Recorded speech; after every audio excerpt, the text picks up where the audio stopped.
Hi, Missy K, the Book Fix here. Today my review is of Awakening by Karen Sandler. Awakening is the second book in a series, so there will be some spoilers for the first book, which is called Tankborn.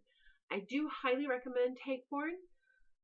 It has been out for a couple years. She took a couple years to write this book, and I think that it is a testament to how vivid and how detailed the world building was that I needed very little reminder, even though I read Tankborn over probably 18 months ago, or longer. I can't actually remember.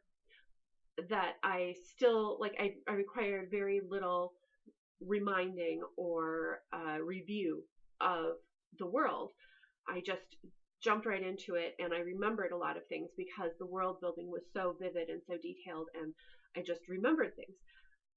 And this book is a far future sci-fi.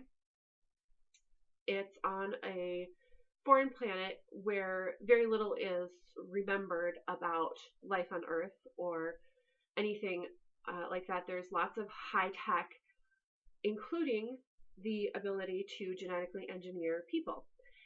And the genetically engineered people are the lowest caste. There's a very strict caste system in this society, and they are the lowest caste.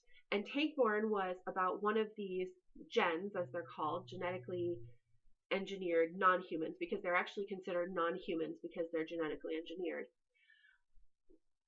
So one of these gens kind of became aware that not everyone was buying into this philosophy that they are less than human, that they deserve less.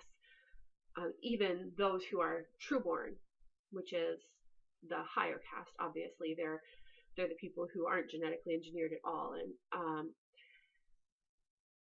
And the one problem that I actually had with Tankborn, the one major problem I had, was that the love story moved very, very quickly.